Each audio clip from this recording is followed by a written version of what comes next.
Oh my God. Oh my God. Ladies and gentlemen, boys and girls, Tottenham Hotspur have just destroyed Man City 4-0. 4-0. Uno, dos, tres, cuatro. A battering, a humiliation. Ran through the midfield. Oh, we're going to talk about it all. We're going to talk about it all. Guys, welcome back to the channel. It's your boy, CultureCams. Yo, the Premier League, man. No more international breaks. No more nonsense. No running from this. You stay here and fight. Guys, like, share, subscribe, turn your notifications on. Let's get the algorithm going. Yo, I'm starting to feel like a red storm is coming. Nah, let me not talk about United. Wow, let me give a round of applause to Tottenham.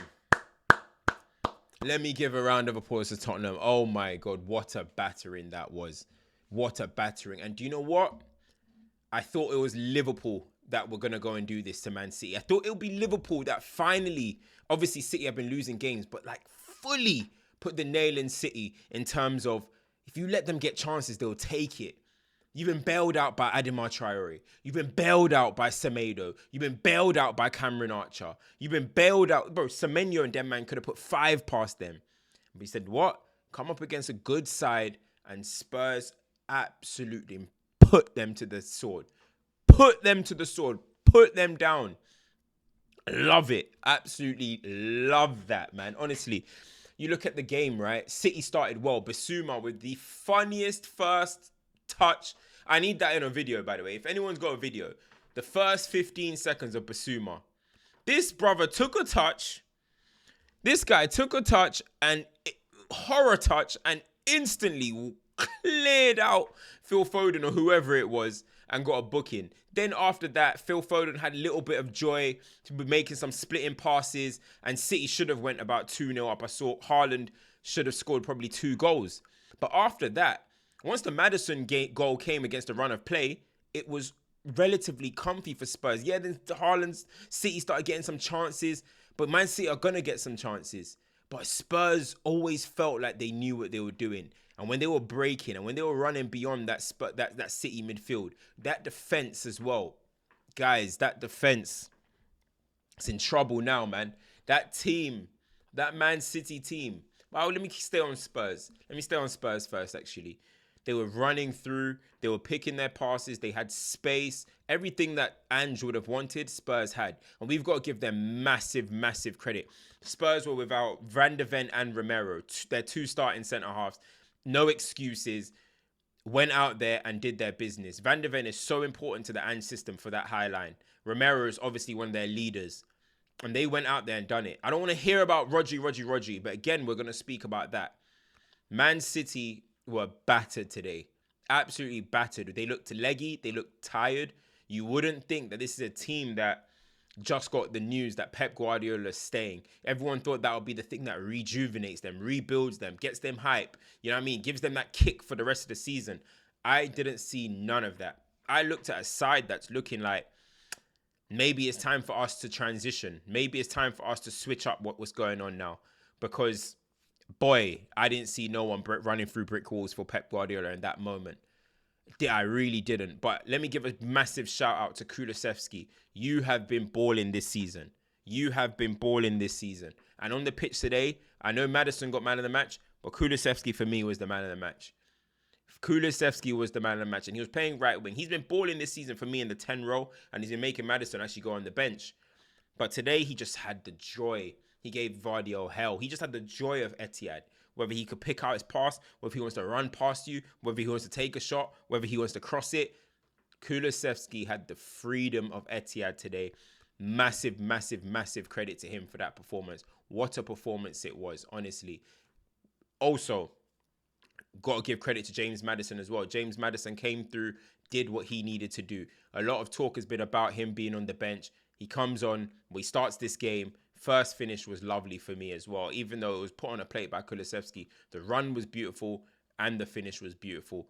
So all round, I'm looking at that and I'm like, you look at the last goal, Werner just running past Kyle Walker. How many times would you have said that back in the day? Kyle Walker, fastest defender in a long, long time. And he just took him to school there, man. Just ran down the line, puts it across the box, and Brennan Johnson for the tap in, man. Perfect game for Ange, perfectly constructed by Spurs, and you just got to give them massive credit. Underrated player in that team, as I always say, is Pape Sarr. Pape Sarr, man, you are a player.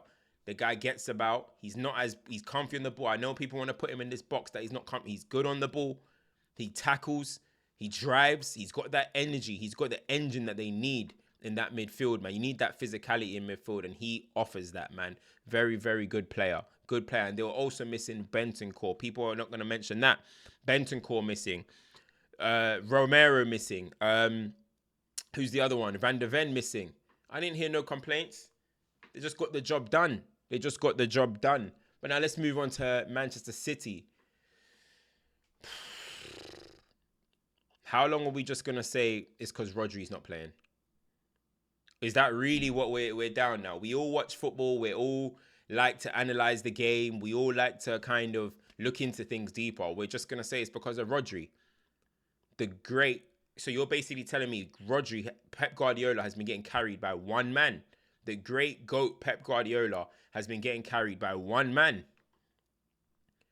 Because I saw Man City concede the first goal. Somebody will say, oh, well, Vardio wouldn't have made that mistake if Rodri's on the pitch. Oh, but then Rodri would have covered Maddison. And for the second goal, it wouldn't have happened if Rodri was there. Mate, Man City are just on a downward spiral at the moment. And listen, they've won 4 Premier Leagues in a row. A lot of people thought it would happen after the treble, which happened to Man United. Man United didn't win the league after the treble. City went and done something unprecedented. So there could be motivation issues. There could be you guys have been in a crop together for a long time. There is obviously, when you have a team that have built a treble and won 4 in a row, the quality was so high. The quality is going to be hard to replace. And you're seeing that with replacing Mahrez's with Savio's and Doku and replacing like a Raheem Sterling, let's just say, for example, or a Leroy Sané. Every year, it's slowly. And then you've got Bernardo. His legs, like, I know he's always known for his engine, but his legs are starting to look a bit tired. KDB, he's physically declining naturally through the injuries. Rodri's out. Kovacic is old. Gundogan is old. That hasn't been a successful return. The ones that I'm looking at are the ones that are in their prime years. Erling Haaland, Foden, Vardio. I'm not going to mention the goalkeeper and stuff. I'll leave that. Those are the ones. Ruben Diaz, of course. He didn't play today, but Ruben Diaz. Those are the ones that you look at and you're thinking those are the ones that should be really still playing at a level, but they ain't. As much as Haaland is scoring, has got goals, and I've been giving him the benefit of the doubt in terms of service, but today, in terms of his finishing, his finishing's been bad. It was bad last season, by the way. I think he missed 25 big chances last year. His finishing has been bad lately, and I don't know what's going on. He's still going to score a lot of goals because Erling just generates chances, but his finishing's been poor. He should have put them out of sight earlier in today's game. He's not doing enough. Vardio, do we ever mention him unless he's scoring? We don't really. We don't really mention him unless he gets a goal. He's like Roberto Carlos now or something. We don't really mention him unless he gets a goal. Phil Foden, he's a big one. Phil Foden this season, when I spoke about it in the Euros, and I said, because I've rated Phil Foden, but I spoke in the Euros, and I said, I'm looking at Foden in a different light now. During the Euros, I was like, I'm looking at him in a different light. Like, in terms of that allegation that people give him, system player, this, he hasn't done anything to dispel that. At England, he got given the mantle. Formations were being changed for you. Jude Bellingham was being moved away. Everything was being kind of given to him to like, yeah, listen, you are the player of the year. Go and do what you do last year. Go and do what you did last season or in this season and show us in England. And he couldn't do any of that. And in this year, I don't know if that's shot his confidence or what has happened, but the Phil Foden of last year and the Phil Foden of now, completely different. He's not influencing games. He's not even getting many like goal scoring opportunities.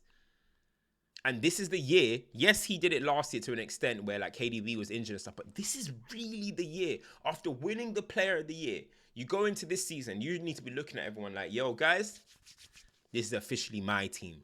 Yeah, I was doing my thing, and you guys, was looking like maybe KDB's passing the mantle, passing the team to me. And then KDB starts this season injured again.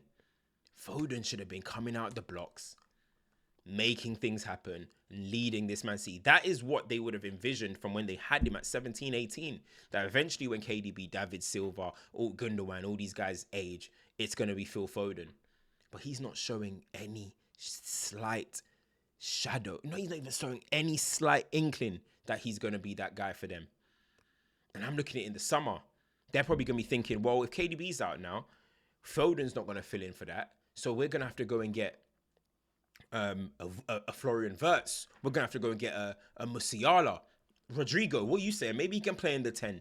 That's what's going to be happening in Phil Foden's position. And then next season, we might be in a position where we're saying, how do we get Wirtz and Foden in the same team? Same way we were saying it about KDB and Foden last year. But again, as I said, Foden last year made it like, yo, I'm the guy. And this year, and a lot is going to be on him. A lot is going to be on him because KDB does have the injury excuse. And after, as I said, I'm looking at Erling Haaland too. I think he's the best goal scorer in terms of pure putting the ball in the back of the net in the Premier League that we've seen. But the way he's missing chances in clinical moments, in key moments, in this 5 losses in a row, look how many chances Erling Haaland has missed. He's missed quite a lot. He's missed a lot. But I just need to repeat what I said. Man City have lost 5 games in a row. 5 games in a row. Ferguson did 26 seasons and never lost 5 games in a row. 26 seasons. It's insane. It's insane to think that Manchester City and Pep Guardiola are losing that much. This is a record for him and it's extending. He signed a new deal, but he's still holding the licks. He's still holding the licks. Another thing we need to talk about is Pep Guardiola himself. I think there's a lot of responsibility. Of course, the players have to take responsibility, but Pep Guardiola, has he been good enough this season? Has he managed to find a way to prevent teams counter-attacking? Has he decided, let me just drop my yards, 5-10 yards, my back line? Has he decided to do anything tactically to change and subside for the Rodri loss, subside for the lack of creativity of a KDB? What has he done to be different? I mean, you look at last season, they got rid of Alvarez. Alvarez ended up going and they obviously lost some players. But when I'm looking at this now, I'm just like, this ain't it. This ain't it. I think Pep Guardiola on a coaching level could do better this year. I know a lot of people don't want to call it out, but that's just my truth. I think he can do a lot better this year on his coaching on his coaching side. So when I'm looking at that, I think people are afraid to talk about Pep. I'm watching. Oh, Pep almost infiltrated my camera. Yo, Pep trying to hack my cameras. I don't know what's going on, but honestly, when I'm looking at that, I think Pep Guardiola can do more, as I'm saying. So, guys, let me know, man. FCM tomorrow, we're going to talk about this in depth. We really are. Arsenal, big win for them now. When you look at that, only 1 point behind Man City. Of course, they're trailing Liverpool. Liverpool is the one everyone has to catch. It's feeling quite like 1920, man. Liverpool went off on one. Liverpool just ran off while everybody was dropping points. And I think Liverpool are going to beat Man City too. So, it's scary what they could go on to do this season. It's all in Ancelot's hands now. He can go 8 points clear and then beat Man City. It can be 11 points clear. Incredible what position that Liverpool are putting themselves in. But let's see what happens with that one. That is a big, big, big game. If Liverpool want to win the league, they need to be beating Manchester City at home, at Anfield against... They just have to. This is a big one. They cannot let Man City win, that's for sure. I don't see that happening. But boy, spooky times for Man City. I never thought I'd be saying it like this. Spooky times. Very, very spooky time. I remember Gary Neville saying that this could happen when they won the treble and they went on 1-4. Maybe this is what he was talking about. That motivation, that drive. I don't know. But you just look at their squad, the aging players. As I said, the guys that are in the prime, they need to look at themselves. Pep, you've signed a new 2-year deal. He's got to look at himself. Incredible. Incredible, man. But guys, Make sure you like, share, subscribe, turn the notifications on. It's your boy CultureCams. FCM tomorrow. Go and check that out. Of course. Woo! The main event tomorrow. The main event. My camera's trying to bust off. The main event tomorrow. The Red Storm. I'm out.